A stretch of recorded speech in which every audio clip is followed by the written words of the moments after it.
Morning, there's not only been an arrest, but an indictment by a grand jury in the long-standing mystery disappearance of Crystal Rogers of Bardstown.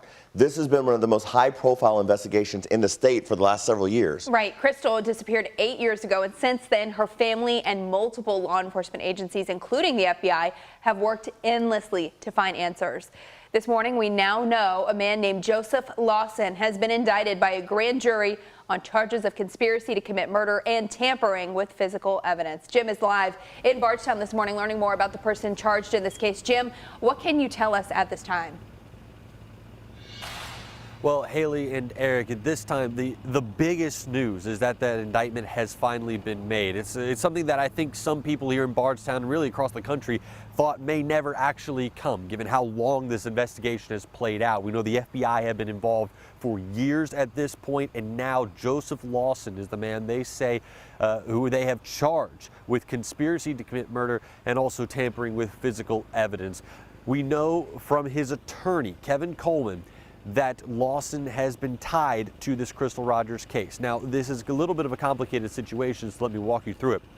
The indictment for Lawson is still sealed at this point, which means that the direct connection between Lawson and the Crystal Rogers investigation is not known. We don't know that at this point. But Kevin Coleman, the attorney for Lawson, came out yesterday and confirmed to us that his client is being charged and has been indicted in relation to the disappearance of Crystal Rogers. Now, court documents show that Lawson was, again, charged with tampering with physical evidence. That was back towards the end of June. A few weeks later, he was charged with conspiracy to commit murder.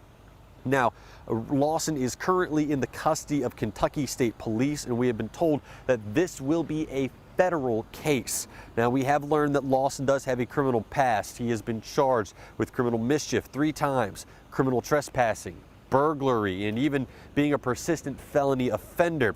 We will, of course, be following this story as it continues to work through in the next couple of days and also work its way through the courts. The next court appearance for Lawson is scheduled to come up later on in October for a pre-trial conference. Eric, Haley.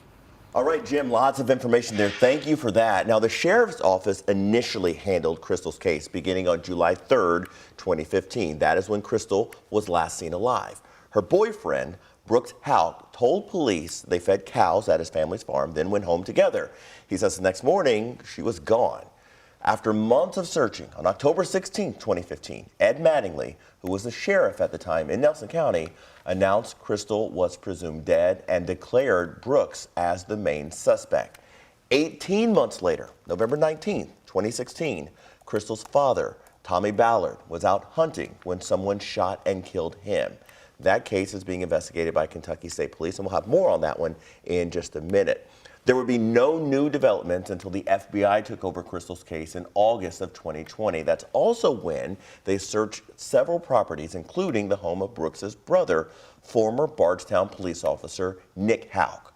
Through all of this, Crystal Rogers' mother, Sherry Ballard, has been fighting for answers, at times through frustration, other times through tears.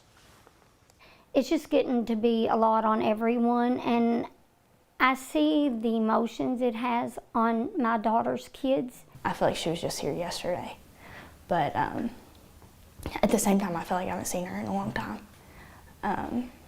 I just feel like a big hole has been left in my heart where she should be. The Crystal Rogers investigation has been a focal point in Bardstown for more than 8 years, but it's not the only one. In May of 2013, Bardstown police officer Jason Ellis was headed home to Bloomfield around 2 a.m. when he was ambushed. Ellis stopped on the ramp of the Bluegrass Parkway to clear debris and was then gunned down by several shots from a 12-gauge shotgun. By the time another passerby got to him and used his radio for help, Ellis was dead. The investigation revealed the shooter had to have been hiding nearby. This case is still unsolved. Then in 2014, Kathy and Samantha Netherland were found murdered in their home on Springfield Road in Bardstown. Kathy was a special education teacher and Samantha was her 16-year-old daughter. This case is still unsolved. In 2016, 3 years after Crystal Rogers disappeared, her father, Tommy Ballard, was fatally shot in Bardstown while preparing to take his grandson deer hunting on his own property. The FBI is now handling the case, but as of this morning, it too is unsolved. Our own Shay McAllister has been the lead reporter on this case for several years. You can listen to the podcast she helped produce, Beyond Bardstown Unsolved. It's an in-depth look into the investigation with exclusive interviews. You can find it wherever you get your podcasts. All right, some other news of the day now. Today we expect to learn more about the police officer that was shot several times in the Chickasaw neighborhood. We brought you this as breaking news yesterday morning. That officer was performing a routine traffic stop on West Kentucky Street when he was shot in the chest from a nearby home. WHAS11's Taylor Woods spoke with community leaders and those who live nearby about the attack.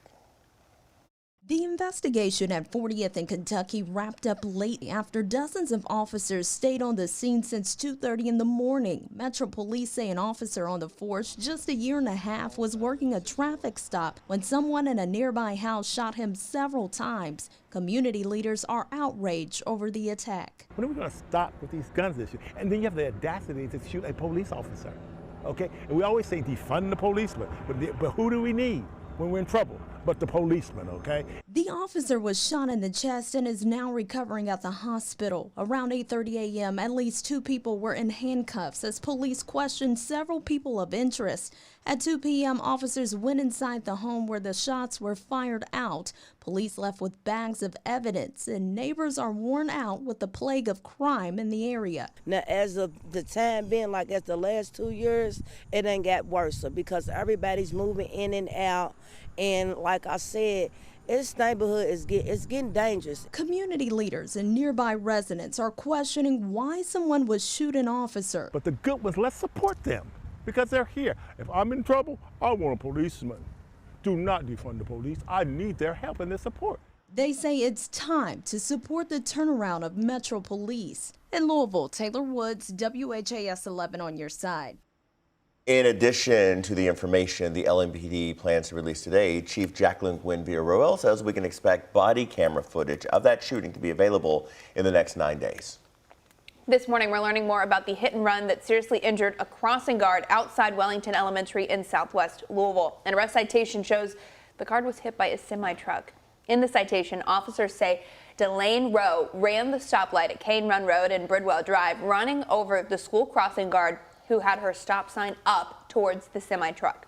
The arrest citation says a witness pulled alongside the semi to tell him they needed to stop. Rowe allegedly drove down Cane Run Road before finally being stopped by LMPD 32 miles away from the scene in eastern Jefferson County. Rowe is charged with leaving the scene of an accident, assault, and traffic violations. Are you ready to accept the first sports bet in Kentucky history? Yes, sir.